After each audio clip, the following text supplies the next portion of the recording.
All right, now we're going to do this word problem. This word problem has to do with conversions, and let's just jump on right into it.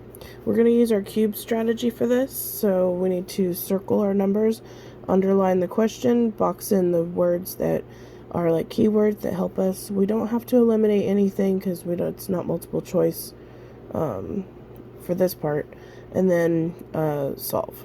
So I'm going to circle our important numbers. So we have 0.8 liters in 9 days. All right, Joe uses 0.8 liters of milk in his cereal every morning. If he eats cereal for 9 days, how many milliliters of milk will he use? I'm going to go ahead and circle milliliters, because up here says liters and down here says millimeters or milliliters. So that tells me I'm going to have to do some kind of conversion because these two are not the same.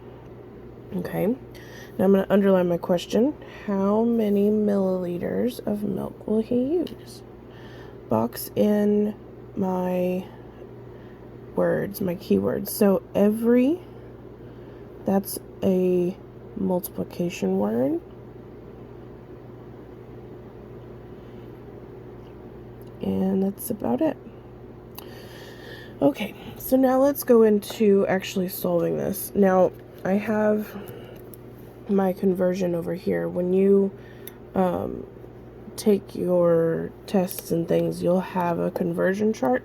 I went ahead and wrote it over here. So our conversion is 1 liter equals 1,000 milliliters. And the way I got from 1 to 1,000 is I multiplied it by 1,000. Okay, we're going to have to do that here in a little bit. Okay, so let's start solving.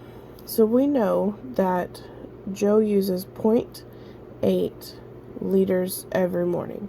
Every means multiply, and how many days did he do it? 9 days.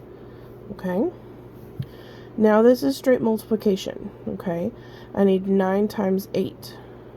9 times 8 is 72. Alright, how many decimal places do I have here? Just one, so just one here. So my answer is actually 7.2.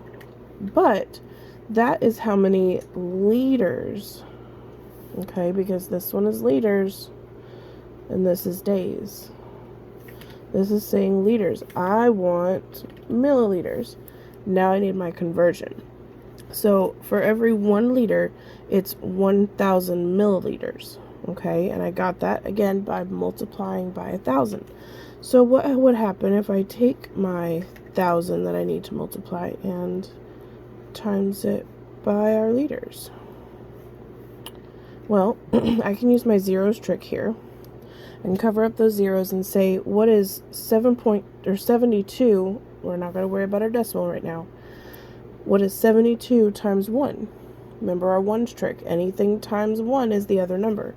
That would be 72. Now I need to add these zeros back on here. 1, 2, 3.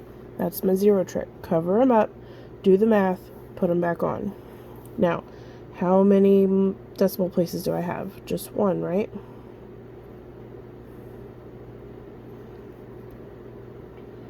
So our answer is 7,200.